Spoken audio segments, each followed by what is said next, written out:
والإسلام ديني ومحمدا رسول الله ويقيني أدنو إليه ساجدا بجبيني.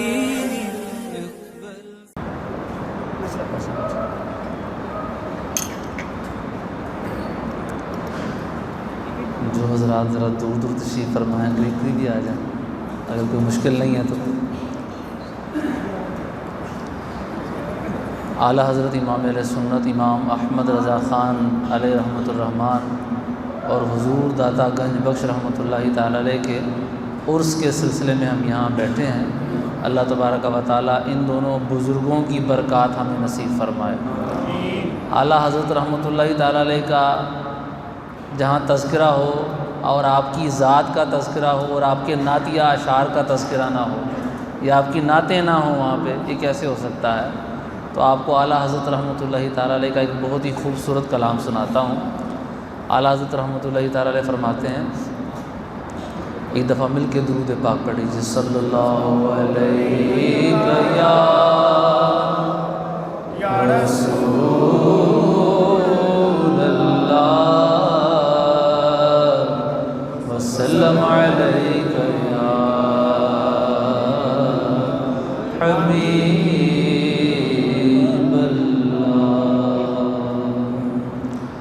اللہ تعالیٰ قرآن پاک میں فرماتا ہے، قُلْ إِن كُنتُمْ تُحِبُّونَ اللَّهَ فَاتَّبِعُونِي يُحْبِبْكُمُ اللَّهُ. اے محبوب آپ انہیں فرما دیں کہ اگر مجھ سے محبت کرتے ہو، اگر اللہ سے محبت کرتے ہو تو میرے پیچھے آ جاؤ، میرے پیچھے چلو. یحببکم اللہ، پھر تمہیں دعوے کرنے کی ضرورت نہیں پڑے گی، رب کائنات تمہیں خود ہی اپنا محبوب بنا لے گا. فرمایا من یطیع الرسول فقد اطاع اللہ. رب نے فرمایا جس نے میرے محبوب کی مان لی نا تو وہ سمجھے اس نے میری مان لی. میرے اور محبوب میں فرق کرنے کی ضرورت نہیں ہے. رب نے اختیارات سارے عطا فرما دیے ہیں. اس کا یہ مطلب نہیں کہ رب کے پاس کوئی نہیں رہا، وہ تو خود مالک ہے نا. اس نے عطا فرمایا، اس کو کوئی دینے والا نہیں ہے. یہ بہت بڑی شان ہے. یعنی یہ کوئی نہ سمجھے کہ برابری ہو جاتی ہے. رب کی شانوں کی تو انتہا ہی کوئی نہیں نہ ہے، لیکن اس نے اپنے محبوب کو بھی لا تعداد شانیں عطا فرمائی ہیں، بے شمار شانیں عطا فرمائی ہیں. اور ہمیں رب کو اگر پانا ہے تو در محبوب پر آنے کا رستہ بھی رب نے بتایا ہے. تو اعلیٰ حضرت فرماتے ہیں، وہی رب ہے جس نے تجھ کو ہمتن کرم بنایا. وہی رب ہے جس نے تجھ کو ہمتن کرم بنایا.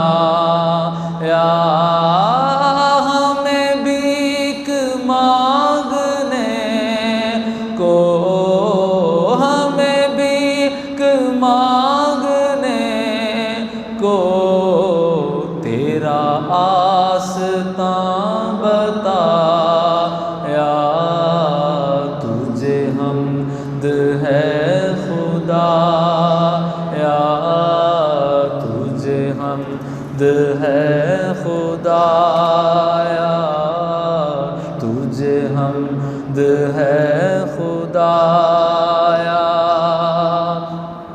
ایک مرتبہ جبریل امین علیہ السلام سے حضور نے پوچھا، اعلیٰ حضرت کا جو کلام ہے نا، یا تو یہ قرآن کی کسی آیت کا ترجمہ ہے یا ترجمانی ہے.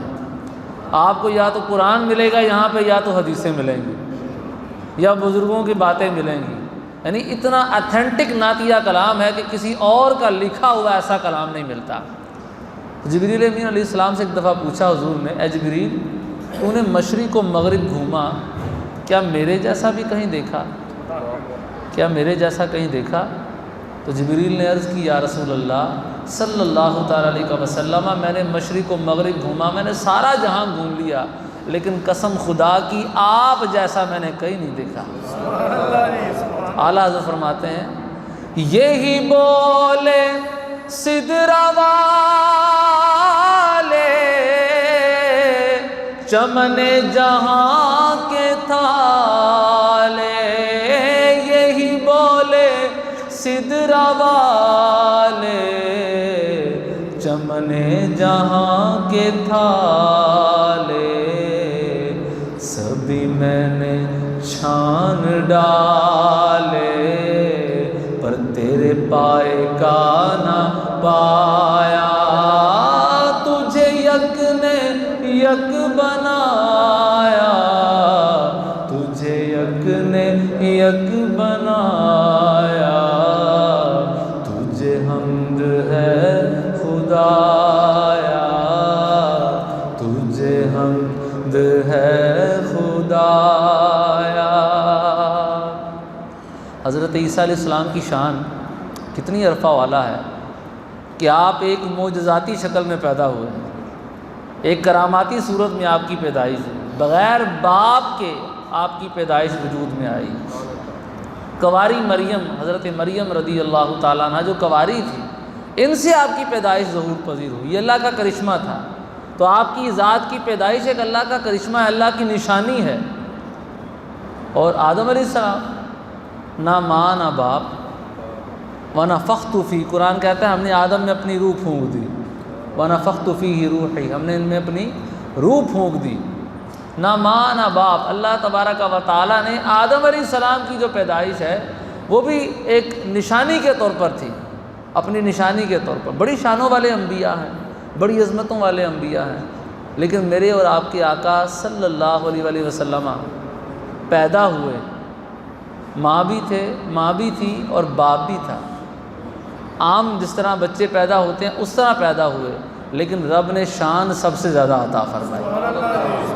اعلیٰ حضرت فرماتے ہیں وہ کنواری پاک مریم وہ نفخت فیہ کا دم، وہ کنواری پاک مریم وہ نفخت فیہ کا دم، ہے عجب نشان اعظم، ہے عجب نشان اعظم، مگر آمینہ کا جایا وہی سب سے افضل آیا، وہی سب سے افضل آیا، وہی سب سے افضل آیا، وہی سب سے افضل آیا،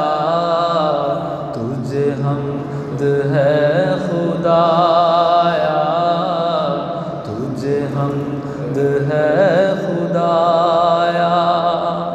اور اعلیٰ حضرت کا، اعلیٰ حضرت جیسا عاشق ہو تو ایسے عاشق ہوتے تو اپنے شہروں میں ہی ہیں، لیکن دل ان کے در رسول پر ہی ہوتے ہیں، دل ان کے مدینے میں ہی ہوتے ہیں، ان کا دل حضور علیہ السلام کے قدموں میں ہی گرا ہوتا ہے۔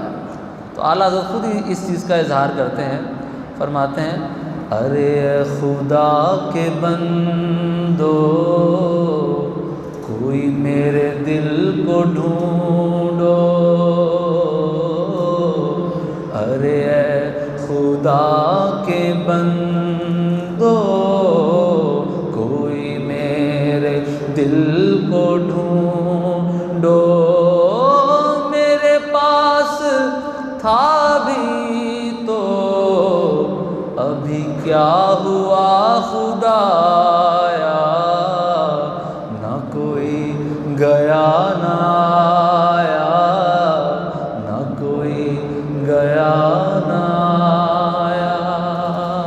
اب خود ہی کہتے ہیں کہ لوگوں کو میرا دل ملا تو کہاں ملا، لوگوں کی زبانی کہتے ہیں کہ لوگوں کو میرا دل ملا تو کہاں ملا۔ اور اللہ کا ایسا ولی ہو تو وہ جھوٹ نہیں بول سکتا، وہ خالی شاعرانہ باتیں نہیں کرتا، وہ بات حقیقت پر مبنی کرتا ہے۔ تو فرماتے ہیں ہمیں رضا تیرے دل کا پتہ چلا بمشکل، ہمیں رضا تیرے دل کا پتہ چلا بمشکل، در روضہ کے مقابل وہ ہمیں نظر تو آیا، یہ نہ پوچھ کیسا پایا، یہ نہ پوچھ کیسا پایا، یہ نہ پوچھ کیسا پایا، تجھے حمد ہے خدایا، تجھے حمد ہے خدایا۔ تو اعلیٰ حضرت کا جو کلام ہے یہ پھر کلاموں کا بھی امام ہے، ہر شعر اپنے اندر ہزاروں خزانے سموئے ہوئے ہیں۔ اس کو لگا دیں جی، یہ ایک اور کلام کی فرمائش آئی ہے تو اس کے بھی 2 اشعار پڑھ دیتے ہیں، لگا دیں ساتھ ہی۔ اعلیٰ حضرت رحمۃ اللہ تعالیٰ علیہ کا جو کلام ہے، علماء فرماتے ہیں کہ جو اس کلام کو سمجھ کر پڑھ لیتا ہے، اللہ تعالیٰ اس کے دل میں نبی پاک علیہ السلام کی محبت پیدا فرما دیتا ہے۔ تو اعلیٰ حضرت فرماتے ہیں جب حضور معراج پر گئے نا، سورج کو بھی پتہ تھا آج میرے آقا تشریف لانے والے ہیں، چاند کو بھی پتہ تھا، ستاروں کو بھی پتہ تھا، آسمان کو بھی پتہ تھا، اور کائنات کی ہر شے میرے آقا سے پیار کرتی ہے، کیونکہ ہر شے بنی ہی حضور کے نور سے ہے، تو جس سے بنی ہو اس سے تو پیار ہوتا ہی ہے نا۔ والدین سے ہمارا وجود ہے تو والدین سے الفت اور پیار تو ہوتا ہی ہے، ہاں جی، تو یہ فطرتی عمل ہے۔ تو کائنات کی ہر شے میرے آقا سے پیار کرتی ہے۔ جب حضور معراج پر گئے تو اعلیٰ حضرت فرماتے ہیں اتنی تیزی سے گئے، عرش بھی زیارت کا مشتاق تھا، آسمان بھی زیارت کا مشتاق تھا، لیکن حضور اتنی تیزی کے ساتھ اور اتنی سپیڈ کے ساتھ جاتے ہیں کہ عرش کی عقل بھی دنگ رہ جاتی ہے، آسمان کو بھی چکر آ جاتا ہے، اور دونوں یہ کہنے پر مجبور ہو جاتے ہیں کہ اے ہماری جان مراد، آپ کہاں ہیں، اپنا جلوہ تو دکھاتے جائیں۔ یہ ایک محبت والی باتیں ہیں، اور اس کا تعلق بھی حقیقت سے ہے، اس کا تعلق حقیقت سے ہے، لیکن یہ ساری باتوں کا تعلق ایک محبت والی بات ہے کہ ایسا ہوا ہوگا۔ ایک عاشقوں کا جو ایک عاشقوں کی سوچ ہے، عاشقوں کا جو انداز ہے کہ جب ہر شے نبی پاک علیہ السلام سے محبت کرتی ہے تو پھر ایسا ہی ہوا ہوگا۔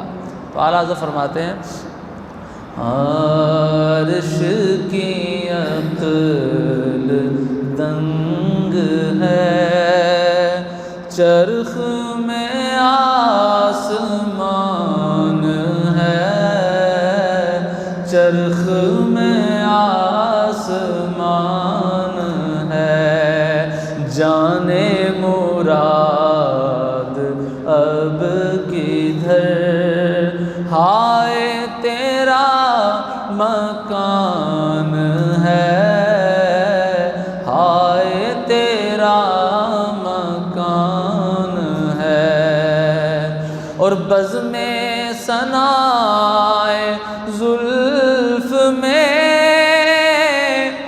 میری عروس فکر کو ساری بہار ہشت خلد چھوٹا سا عطر دان ہے، چھوٹا سا عطر دان ہے۔ مشکل شعر ہے لیکن محبت بھرا، میں سمجھانے کی کوشش کرتا ہوں۔ فرماتے ہیں بزم ثنائے زلف، ایسی کوئی بزم ہو جس میں میرے آقا کریم علیہ السلام کی زلفوں کی ثنا بیان کی جا رہی ہو، اس میں اے رضا تو کہاں جائے، چل تیری سوچ جائے، اتنی مقدس اور پاک محفل میں اگر تیری سوچ اور فکر بھی جائے تو اتنی پیاری اور خوبصورت محفل ہے، اسے دلہن بن کر جانا چاہیے، اسے دلہن بن کر جانا چاہیے، سج دھج کر جانا چاہیے۔ عروس کہتے ہیں دلہن کو، ہشت خلد کہتے ہیں 8 جنتیں، ہشت خلد کہتے ہیں 8 جنتوں کو۔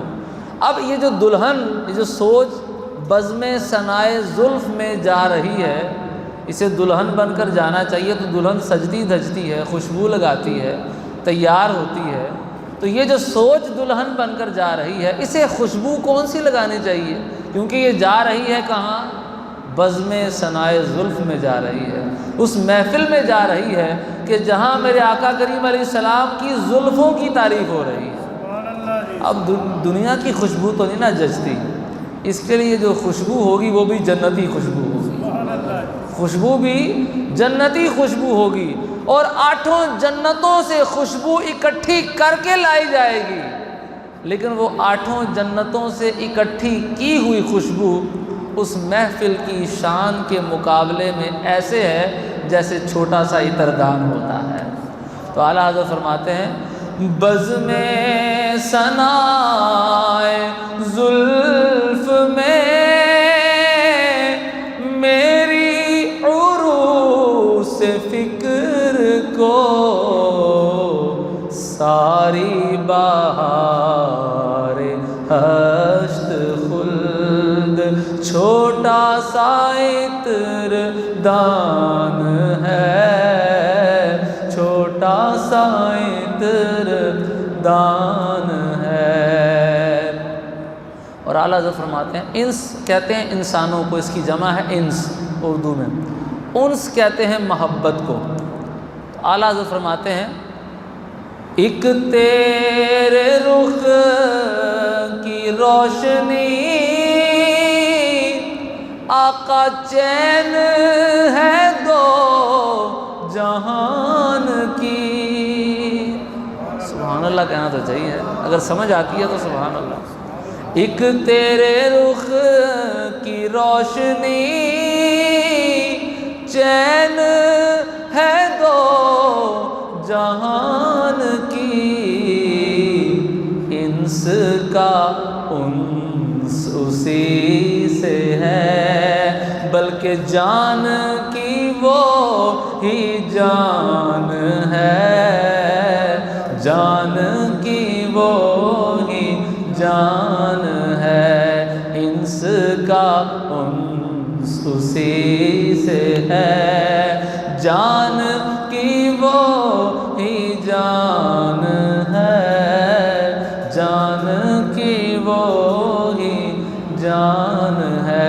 اور خوف نہ رکھ رضا ذرا کہ تو ہے عبد مصطفیٰ، تیرے لیے امان ہے، تیرے لیے امان ہے، تیرے لیے امان ہے۔ انشاءاللہ ہم سب کے لیے بھی امان